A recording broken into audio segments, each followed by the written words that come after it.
Hello दोस्तों, तो कैसे हैं आप लोग। आई होप आप लोग अच्छे होंगे और स्वस्थ होंगे। दोस्तों, आज का वीडियो बहुत ही ज़्यादा इम्पोर्टेंट है और खुशी की न्यूज़ है।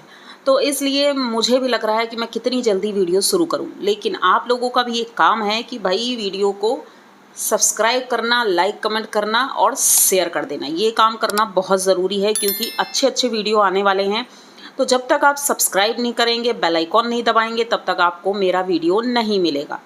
तो चलेंगे वीडियो की तरफ। भाई वीडियो है स्नैपी गर्ल का। भाई साल हो गया है पूरा, उनके पति नहीं रहे और दो छोटे छोटे बच्चे हैं जिसके साथ वो सफ़र कर रही। अब सफ़र करना मुश्किल था, बहुत ज़्यादा मुश्किल था, लेकिन कुछ लोगों की वजह से ये सफ़र और भी मुश्किल हो गया। जो कहते हैं ना कि बीच में जब कोई आ जाता है तो रिश्ते ख़राब हो जाते हैं, ऐसा ही कुछ हुआ इनके साथ। और आज सपना को एहसास हुआ है कि उस तीसरे इंसान की वजह से हमारा परिवार बिखर गया है। पति तो थे नहीं, सास ससुर थे, लेकिन वो जो तीसरा इंसान था उसने भड़काना शुरू किया, इधर की बातें उधर करनी शुरू की। उस वक्त सपना को समझ नहीं आया कि वो इंसान गेम खेल रहा है, लेकिन गेम कब तक छुप पाता। चीज़ें धीरे धीरे क्लियर होती गई और सबको पता चल गया कि भाई ये परिवार को तोड़ने की कोशिश है। और सबसे बड़ा कारण था प्रॉपर्टी। प्रॉपर्टी के लिए ये सारी चीज़ें हो रही थी, लेकिन प्रॉपर्टी है बाबूजी के नाम, मतलब इनके पापा के नाम।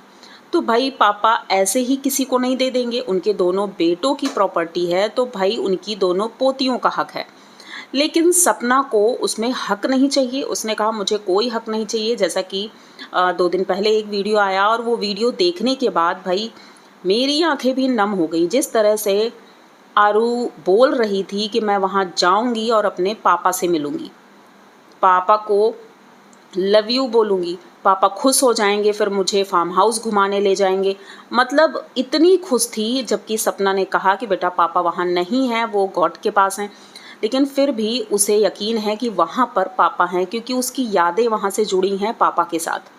तो उसे लगता है कि मैं वहाँ जाऊँगी तो वहाँ पर पापा मिलेंगे और दादी बाबा मिलेंगे। तो भाई स्नैपी ने बहुत बड़ा कदम उठाया है वहाँ जाने का। और ये बहुत हिम्मत वाली बात है कि इतनी सारी बातें हो गई, इतनी लड़ाइयाँ हो गई, सोशल मीडिया पर झगड़ा हो गया, मतलब हद पार हो गई थी हर चीज़ की। लेकिन सपना ने सोचा कि भाई लड़ाई एक तरफ है, लेकिन दोनों बच्चों का प्यार एक तरफ है। क्योंकि एक वीडियो में जैसा कि देखा, सबने देखा था कि उनकी दादी बच्चों की याद कर रही थी। और अक्सर वो जब व्लॉग में आती हैं, वैसे उनके बाबा तो नहीं आते हैं व्लॉग में, लेकिन दादी आती हैं, तो दादी अक्सर बच्चों की बातें करती थी। तो सपना को ये लगा कि अगर हम बच्चों को उनसे मिलाएंगे नहीं तो कनेक्शन नहीं बनेगा, बच्चे याद कैसे करेंगे कि मेरे दादी बाबा हैं, या उन्हें भी लगाव नहीं रहेगा। तो ये उनका अधिकार छीन रही हैं।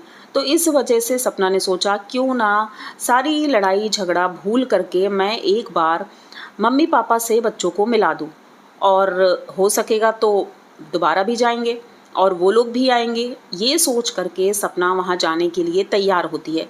लेकिन सपना का एक और कहना है कि वहाँ पर जो वो तीसरा पर्सन है, अब तीसरा पर्सन कौन है आप लोग अच्छे से समझ रहे होंगे कि यहाँ पर तीसरे पर्सन की किसकी बात हो रही है। तो सपना ने कहा उससे मेरा कोई रिश्ता नहीं है और ना ही कभी रहेगा। मैं उससे बिल्कुल भी बात नहीं करना चाहती, क्योंकि सोशल मीडिया पर सबसे ज़्यादा बेइज्जत उसी ने किया है। यहाँ तक कि बच्चियों को भी नहीं अपनाया। उसने कहा वो मेरे भैया की बच्चियाँ हैं, वो भैया की वाइफ हैं, मतलब कि एकदम से इग्नोर किया। अब वो बच्ची नहीं है, जैसा कि लोग कहते हैं कि अभी वो बच्ची है, उसको समझ नहीं है, तो ऐसा नहीं है, उसको सब समझ है और अब बड़ी हो गई है, तो सही तरह से वो जो बोलती है सोच समझ कर बोलती है। तो यहीं पर सपना ने कहा कि मैं वहाँ जाऊँगी ज़रूर और मिलूँगी उनसे, बच्चियों को भी मिलाऊँगी, बच्चे खुश होंगे। क्योंकि आरू जिस तरह से खुश थी ये देख करके भाई हमें भी अच्छा लगा, लेकिन जिस तरह से वो बातें कर रही थी वो देखने के बाद भाई मन थोड़ा सा भारी हो गया कि काश इनके पापा यहाँ पर होते, क्योंकि बच्चे बहुत छोटे हैं। आरोही ने तो अपने पापा को देखा भी नहीं, आरू को तो याद है थोड़ा बहुत, लेकिन आरोही को तो बिल्कुल भी याद नहीं है। तो फाइनली सपना तैयार होती है और दूसरे दिन ही शिवपुरी के लिए निकल जाती है। मन में बहुत सी बातें रही होंगी, बहुत कुछ सोचा होगा कि क्या होगा, क्योंकि सपना का कहना था कि मैंने अभी कुछ सोचा नहीं है, लेकिन मन बहुत अजीब सा है कि पता नहीं क्या ही होगा वहाँ पर जाने के बाद, क्या वो लोग सोचेंगे। लेकिन जो भी होगा बच्चों के लिए एक माँ बहुत कुछ करती है। तो ऐसा ही सपना सोचते हुए घर के लिए निकल जाती है।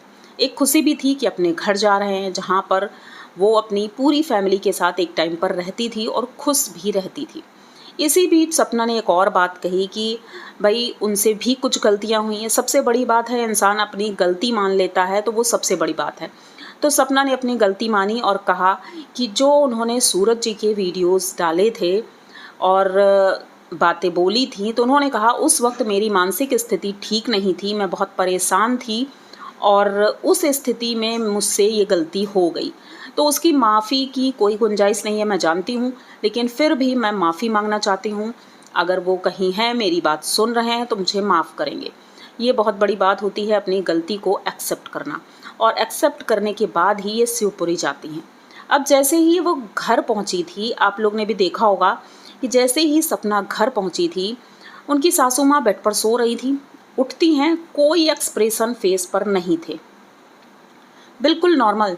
जबकि आप लोगों ने नोटिस किया होगा कि जब वो तीसरा पर्सन जब भी आता था तो उनकी मम्मी दौड़ करके गले लगती थी, लेकिन यहाँ पर कोई भी एक्सप्रेशन नहीं थे। मतलब ऐसा लग रहा था वो चौंक गई देख करके कि ये यहाँ कैसे आ गई। थोड़ी देर बाद चीज़ें नॉर्मल होती हैं। बच्चे तो खेलने में लग गए थे, लेकिन उनके पापा सपना से बात करते हैं। सपना भी वहाँ पर बैठती हैं और बैठ करके बातें करती हैं, हालचाल पूछती हैं। अच्छा लग रहा था देख करके कि भाई हिम्मत चाहिए होती है इस तरह करने की। वो वहाँ बैठी थी, वहाँ बात कर रही थी। इनकी मम्मी ज़्यादा बात नहीं कर रही थी, हाँ पापा बात कर रहे थे। अच्छा लग रहा था और बच्चे एंजॉय कर रहे थे। जिस तरह से आरू ने बोला था कि भाई मैं अपने झूले पर झूलूंगी, उसे याद है सब कुछ, एक एक चीज़ें याद हैं उसे। तो जाते ही वो अपने झूले में झूलती है। उसके बाद जेरी मिलता है और वो डॉगी, उनसे वो खेलती है और बहुत खुश थे दोनों बच्चे। फिर वो तीसरा पर्सन भी दिखाई पड़ता है वहाँ पर। वो तीसरा पर्सन वहाँ दिखाई पड़ता है और हमारी सपना ने उसे इग्नोर ही किया, लेकिन इस तरह से इग्नोर नहीं किया कि बुरा लगे। स्माइल थी चेहरे पर, लेकिन डायरेक्ट बात नहीं की। हाँ, वो बात कर रही थी बच्चों से, क्या सोच के बात कर रही थी, कैसे बात कर रही थी, लेकिन हाँ वो बच्चों से बात कर रही थी।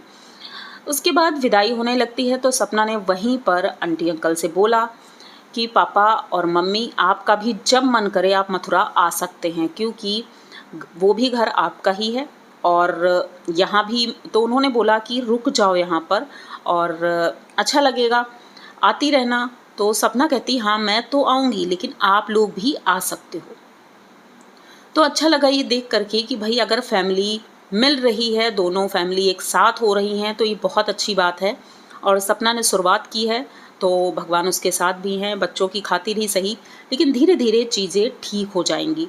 तो ऐसा ही कुछ हमें दिखाई पड़ा और अच्छा भी लग रहा है कि अच्छे से वहाँ विदाई होती है और आंटी अंकल भी बोलते हैं कि हम आएंगे ज़रूर। तो हो सकता है कि वो आएँ और सपना भी जाए वहाँ पर दोबारा, क्योंकि घर तो सपना का ही है, कोई कितना भी कब्जा क्यों ना कर ले, लेकिन घर तो उसी का है, बच्चियों का है, तो उसका हक बनता है वहाँ पर जाने का।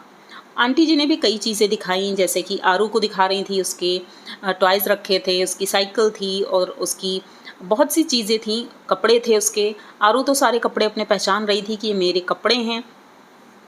तो ये चीज़ें देख करके अच्छा लग रहा था। और उसके बाद विदाई होती है वहाँ से। विदाई करते वक्त सपना थोड़ा परेशान दिख रही थी, अंदर से फील हो रहा होगा भाई उस घर गई और ऐसा कुछ हुआ, लेकिन अच्छे से गई और अच्छे से ही वापस आई, सब कुछ अच्छा रहा। लेकिन रास्ते में पता चलता है कि भाई वहाँ पर खाना तक किसी ने नहीं पूछा।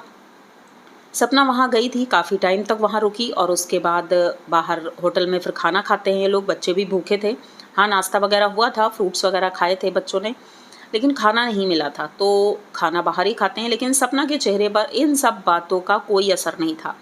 और एक बात और, कुछ लोगों का कहना है कि सपना लालच की वजह से वहाँ पर जा रही है और लालच की वजह से ही अब वहाँ से रिश्ता जोड़ना चाहती है। तो सपना ने ये बात भी क्लियर की कि ऐसा कुछ भी नहीं है, मेरे पास मेरा खुद का घर है जो मेरे नाम पर है, मेरी बच्चियों के लिए है और मेरे पास प्रॉपर्टी की कमी नहीं है। मैं कोशिश कर रही हूँ बच्चियों के लिए कुछ और ज़्यादा अच्छा करने के लिए। तो उनकी प्रॉपर्टी से मुझे कुछ भी नहीं चाहिए, बस मुझे ये चाहिए कि वो दोनों का प्यार मेरी बच्चियों को मिले। तो जो लोग ये कमेंट करेंगे तो थोड़ा सोच समझ के करें, क्योंकि रिश्तों को जोड़ना बहुत मुश्किल होता है, तोड़ना तो आसान होता है। जैसे कि किसी तीसरे ने इस तरह से भड़का करके इनका रिश्ता, इनका घर तोड़ दिया। और इतना मुश्किल घड़ी में, उस वक्त कितनी मुश्किल घड़ी थी कि उनके पति की मौत हुई थी और तुरंत बाद ही उन्हें घर से निकलना पड़ गया था। फिर अब धीरे धीरे जब चीज़ें ठीक हो रही हैं तो मुझे लगता है लोगों को सपोर्ट करना चाहिए, उन्हें प्यार देना चाहिए, क्योंकि बच्चियां भी बहुत छोटी हैं, नासमझ हैं, उन्हें समझ ही नहीं है। लेकिन सपना पूरी तरह से हैंडल कर रही है, अच्छे से कर रही है और ये चीज़ें देख करके बहुत अच्छा लगा। आई होप आप लोगों को भी अच्छा लगा होगा। तो बस ये वीडियो मुझे लगा कि आज ये बनाना चाहिए, इसलिए मैंने बनाया, क्योंकि बहुत दिनों बाद ये खुशी की न्यूज़ सुनने को मिली। आई होप यहाँ तक आप लोगों ने वीडियो देखा होगा। अगर देखा है तो प्लीज़ चैनल को सब्सक्राइब करिए, लाइक कमेंट करिए और शेयर कर दीजिए। मिलते हैं जल्दी किसी नए वीडियो में, तब तक के लिए बाय।